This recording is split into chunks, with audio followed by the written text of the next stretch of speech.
চালিয়ে নিতাম, এবার তো সেটাও চলছে না।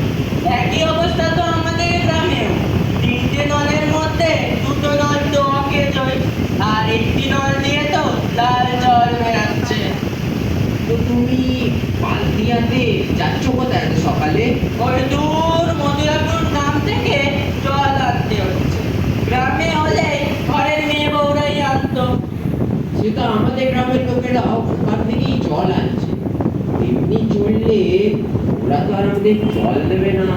সেটাই তো স্বাভাবিক। আমরা যদি ওদের গ্রাম দিয়ে জল নিয়ে নিই, ওদেরও তো জলের সমস্যাই হবে। আচ্ছা ভজরি, আগে বর্ষাকালে রাস্তাঘাটে শ্যাওলা পড়ে যেত, খাল বিল ভরে উঠতো।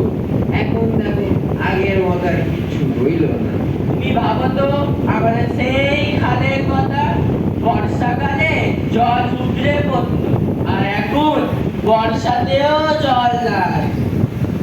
আচ্ছা ভজরি, আমাদের গ্রামের উপর রাহুর নজর পড়েনি তো? ওসব রাহু জ্যোতিষী অপদেবতা বলে কিছু হয় না নরহরি। এখন মানুষ কত উন্নত, রকেটে করে চাঁদে যাচ্ছে, স্মার্টফোন ধরছে। তুমি থামো, ওসব অপদেবতা রাহু জ্যোতিষী বলে কিছুই হয় না। ওটা পটাশপুরের মদনতান্ত্রিক না? কই কই? হ্যাঁ হ্যাঁ ওই। হ্যাঁ হ্যাঁ। হ্যাঁ, চলো আমাদের গ্রামের কথা ওনার কাছে জিজ্ঞাসা করি। তুমি জিজ্ঞাসা করো।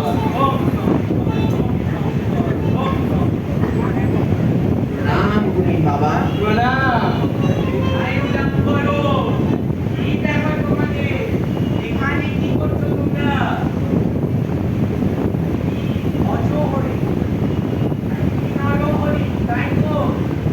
কি আপনি আমাদের নাম জানেন? আপনি চেনেন আমাদের?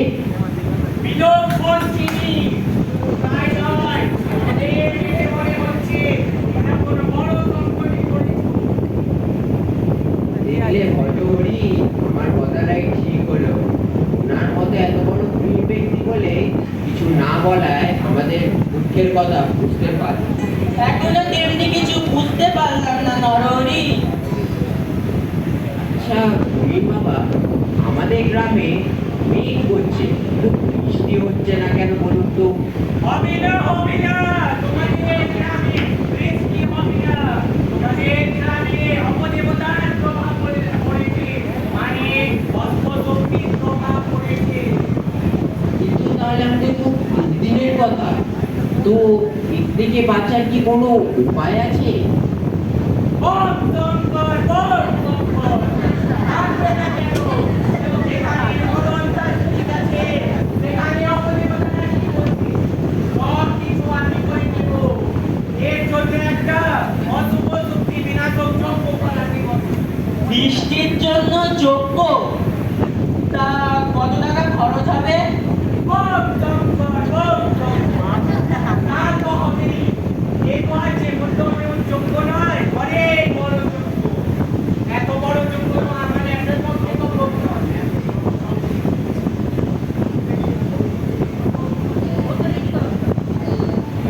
চব্বিশ গ্রহণ ধরে এক টানা যজ্ঞ চলবে। এত বড় যজ্ঞ তো আমার একার পক্ষে সম্ভব নয়। তাই আমার সঙ্গে আমার শিষ্যরা আসবে। ধরো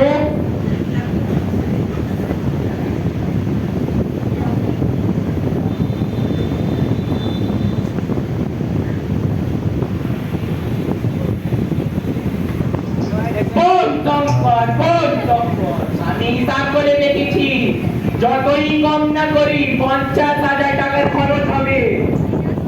কি বলছেন আপনি? 50,000? আরে মজুরি কাকা, মজুরি কাকা, তোমরা এখানে কি করছো? আর হঠাৎ চিৎকার করে উঠছে কেন? আর ইনি কে? এই পাশের গ্রামের একজন খুব বড় পুরোহিত। উনি অনেক ধরনের বিদ্যা জানেন। তা দেখছি কয়েকটি হাতে জল আনতে যাচ্ছে। তা তোমাদের হঠাৎ এই তান্ত্রিকের কি প্রয়োজন পড়লো? আর বলো না প্রদীপ বাবা, আমাদের গ্রামে তো গত বছর থেকে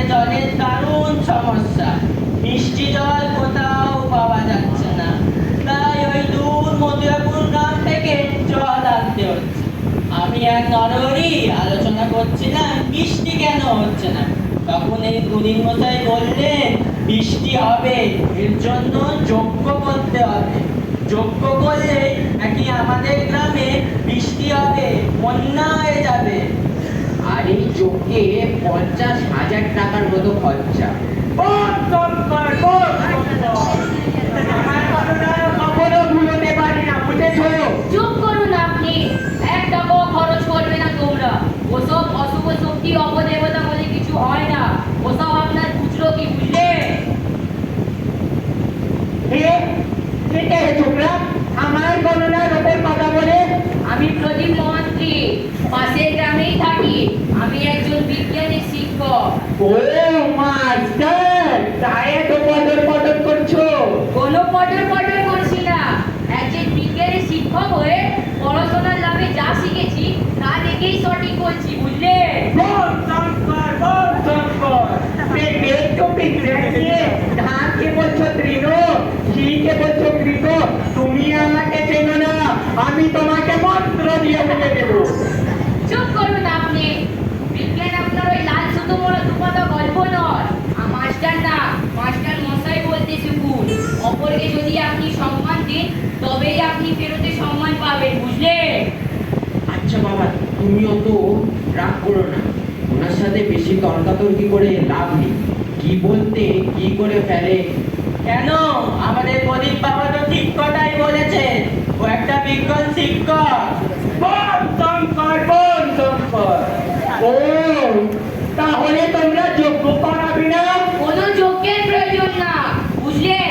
আর যদি আপনি বেশি বাড়াবাড়ি করেন আমি এক্ষুনি থানায় কল করবো, আর পুলিশ ইন্সপেক্টর আপনাকে এসে অ্যারেস্ট করে দেবে। যা বাবা, এখানে আবার পুলিশ কোথা থেকে আসছে? আমি তো আমার কাজেই যাচ্ছিলাম, এই তো ডাকলো আমাকে। যত বাবা এ দল আমার না সময় নষ্ট করে দিয়েছে। আমরা তো পাগল নয়, আমাদের কাজ হচ্ছে ছাত্রছাত্রীদের মধ্যে বিজ্ঞান সচেতনা গড়ে তোলা। আর ছাত্রছাত্রীরা বুঝে গেলে তখনই তাদের অভিভাবকরা বুঝে যাবে কি কোনগুলি কুসংস্কার।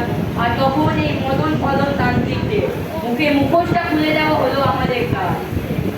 সে তো তুমি ঠিক কথা বললে, কিন্তু এত সকালে তুমি এদিকে চললে কোথায়? কোথায় চলছে বাবা? আমি তো তোমাদের গ্রামেই যাচ্ছিলাম। জল সংরক্ষণ, গাছ লাগানো এবং গাছ বাঁচানোর জন্য কাল একটা সভা করতে। দুই গ্রামকেই সবাইকে উপস্থিত হতে হবে।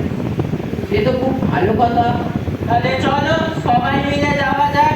সবাইকে গিয়ে বলবো কালকে সভাতে যেন সবাই উপস্থিত থাকে।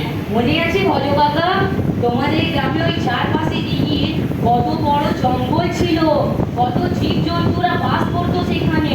হ্যাঁ মনে আছে, ওখানে যেতে কেউ সাহস পেত না। কি বড় বড়ই না গাছ, আম গাছ, জাম গাছ, কাঁঠাল গাছ, কতই না গাছ, মনে আছে? আর এখন দেখো সব গাছপালা কেটে রাস্তা ও গাড়ি তৈরি করে দিল। গাছপালা না থাকলে মেঘ কিভাবে হবে? মেঘকে ঘনীভূত কে করবে? বা বৃষ্টিপাত কিভাবে হবে বলো তো? সে তুমি ঠিক বললে, চলো গ্রাম সবাইকে এক্ষুনি বলতে। হ্যাঁ, আমাদের গ্রামে সবাই কর্মসূচি ঠিক করতে হবে।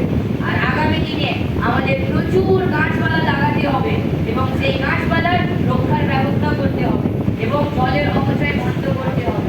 আর আমরা অনেক সময় দেখি রাস্তার ধারে নলের মুখ দিয়ে জল পড়ছে, সেটা বন্ধ করতে হবে।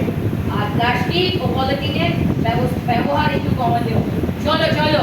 চলো চলো চলো। সবাই মিলে যাওয়া যাক।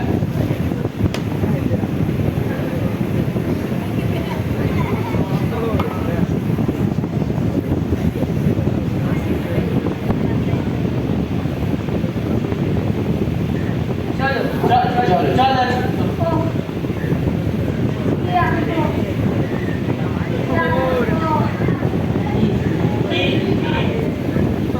কি গো বুড়ো বাবা তুমি? কোত্থেকে আসছো তুমি?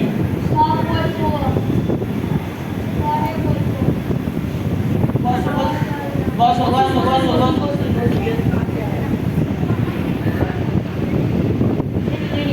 খাবার জল পানি।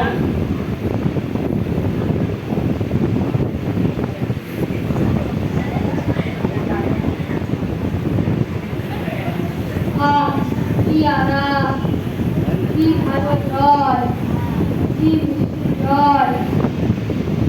আমার ঠাকুরদা দেখেছিলেন নদী, আমার বাবা দেখলেন কুয়ো, আমরা দেখলাম জলের নল, আমার ছেলে দেখছে বোতল, আমার নাতি দেখছে ক্যাপসুল। আমরা যদি জল অপচয় বন্ধ না করি, আমার ছেলের নাতি দেখবে চোখের জল। আহা, একাউকে মানে ভালো শিক্ষা দিলেন। তার তোমরা যে বাবা, আমরা আমরা এই গ্রামেই থাকি। তোমার বাড়ি কোথায় বুড়ো বাবা? আমার বাড়ি ওই তালের গ্রামে, এখান থেকে প্রায় 2-3 কিলোমিটার দূর। তা তুমি